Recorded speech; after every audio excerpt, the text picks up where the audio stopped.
Hello and welcome to SaltWire today for Wednesday, October 19th. I'm your host, Kate Walker. Staff are on strike at Dalhousie University today. Teaching assistants, part-time instructors, and other members of CUPE Local 3912 are calling for fair wages and working conditions. We are out here striking today because Dalhousie has shown that they do not care for their most precarious academics to make a living wage. The university said on its website that it felt its final offer to union members was fair. It said its campus will remain open and that most classes will continue. Classes taught by CUPE members, however, will be suspended for however long the strike lasts. Union members have gone without raises since 2019 and without a contract since 2020. Legislation tabled by the Nova Scotia government today is intended to protect ratepayers from the electricity hikes submitted in Nova Scotia's rate application before the Nova Scotia Utility and Review Board.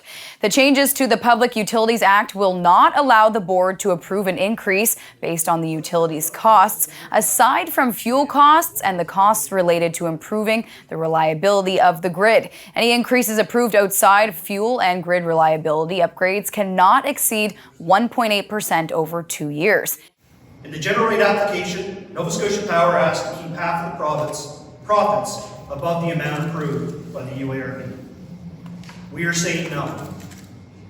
These excess profits will continue to be returned to all ratepayers in full. In a statement, Nova Scotia Power said the government's decision, quote, poses serious risks to our ability to continue to serve our customers reliably and prepare for Nova Scotia's future energy needs. What this means for Nova Scotians is that the UARB may decide power rates need to go up because of the cost of fuel, but if they go up for any other reason, it's for the purpose of improving the reliability of power services. The Utility and Review Board is awaiting written closing statements from the company and interveners, which will be followed by rebuttals.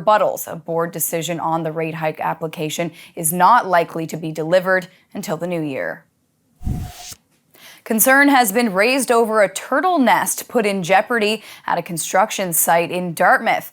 At the Russell Lake Park, crews have been preparing a new walkway, but a painted turtle's nesting area sits in the middle of the construction zone.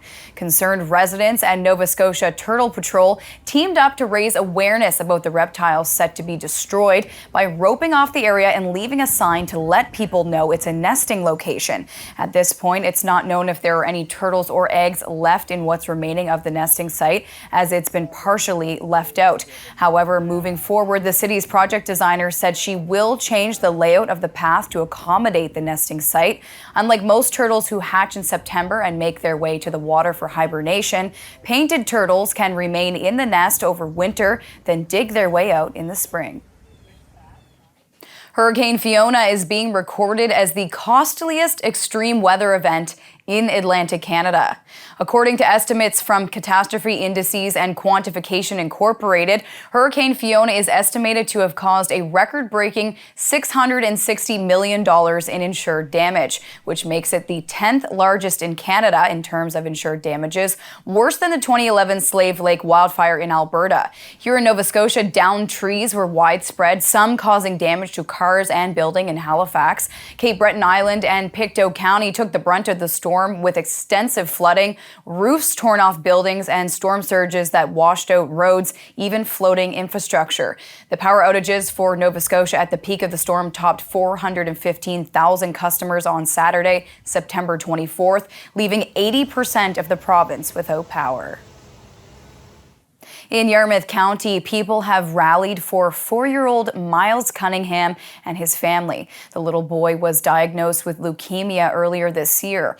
Various fundraisers have been held to help take the financial burden off of the family, who are going through an emotional time as little Miles battles cancer and has to make numerous trips to the hospital. SaltWire's Tina Camo has his story. The community in Yarmouth County, and in East Pubnico especially, has rallied for a family who is going through a difficult time. 4-year-old Miles Cunningham was diagnosed with leukemia earlier this year. Instead of spending his year in pre-primary, he's instead had to be in and out of hospital and has undergone numerous tests, such as a bone marrow biopsy, lumbar puncture, blood transfusions, and other painful procedures. His health situation has been emotional for his family, who never imagined this fun-loving little boy would be diagnosed with cancer. It has also created financial stresses, too, with the numerous hospital trips and stays, including at the IWK in Halifax. His parents aren't able to work during the times that they need to care for Miles. The community has done all it can to help remove the financial burden from the family through various fundraisers.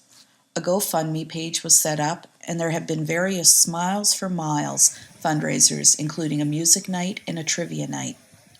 The latest fundraiser was a rubber duck race held on October 16th. 500 rubber ducks were sold at $10 each for the event. That also included children's activities. Spider-Man, which is Miles' favorite, also played a prominent role in the event. The little boy continues to undergo treatment for his cancer. His parents, Cody and Chelsea Cunningham, say they are so very thankful to everyone who has organized and supported fundraisers to help their family. They are also extremely grateful to all of the doctors and nurses who continue to care for Miles. This is Tina Camo, reporting for SaltWire Network in East Pubnico, Yarmouth County. It's time now for a glimpse of today's Thinking Out Loud with Sheldon McLeod. Today, Sheldon is speaking with Alex MacDonnell of the Stepping Stone. The support agency for sex workers has purchased a building in Dartmouth. Sex work is work. And Yes. that's a terminology that's used by people within the community who have, I guess a desire in some ways to tell people about the stigma and some of the other things that go along with this, and the people who find themselves in that line of work. Yes. So bringing it back to, without trying to be controversial though, how is this house, how is this property going to affect or influence the work that you folks do? This is life-changing for Stepping Stone. We have moved since I've been the executive director. We've moved just once, but since the whole time that they've been around, it will be 3 times. And that's not good for our program users. We really like consistency. And currently we have 2 locations. So one's on Ferguson Road in Dartmouth and one's on Wise Road. So it's not a one-stop shop. But with this new building, we'll have everything under one roof. So it will be able to tend to our program users' needs immediately with everybody having being under one roof. And for Sheldon's full conversation, head to the opinion section of saltwire.com. Time now for the Atlantic Sports Wire, presented by Scott Squires. She's originally from the Valley, so her parents are here. Time now for part 2 of my conversation with Acadia Axe women rugby head coach Matt Durant as they get ready to host the Atlantic University Sport Rugby Championship on Wednesday, October 26th. What will preparations be like, and what kind of things will you and the team do over the next week to get ready for that championship game? Yeah, both the potential teams we could play a similar style. They're very forwards driven, very physical, very good trying to steal the ball, very opportunistic. So we'll be working a lot at our support play, heightened contact, and just preparing for what we know is going to be a very, very physical game no matter who we play. All university coaches have to deal with graduating senior players. So you're always having to bring in rookies and integrate younger players into the scheme. What's that been like for you and the squad this year? Yeah, we graduated a lot of very senior players last year. We had really probably one of the deepest teams we've ever had there last season. So there's always big shoes to fill. We never use the term rebuilding year. We use sport. There's students leaving every year, it seems. So this is a year where we had a much bigger opportunity for freshmen coming in and for some people to step up. And you just have to adjust every year. If there's new leaders, that step into leadership roles, and we've been lucky this year to have some great senior leadership on our team that we've kind of picked up the ball from last year and kept moving forward.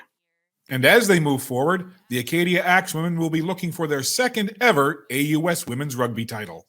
In Halifax, I'm Scott Squires for the Atlantic Sports Wire. And I believe the final game of Thank you, Scott. On to weather now. Alistair Alders is off today. We're going to have a look at our 7-day board. Mostly cloudy to finish off the work week and into the weekend. Temperatures are set to rise. Next week, rain is on tap for the first half of the week with a high of 19 on Wednesday. That's all for now. For more extended video and full online articles, stay tuned to saltwire.com. And you can find us on Instagram and Twitter at SaltWire Today. I'm your host, Kate Walker. Thank you for joining us, and we'll see you back here tomorrow.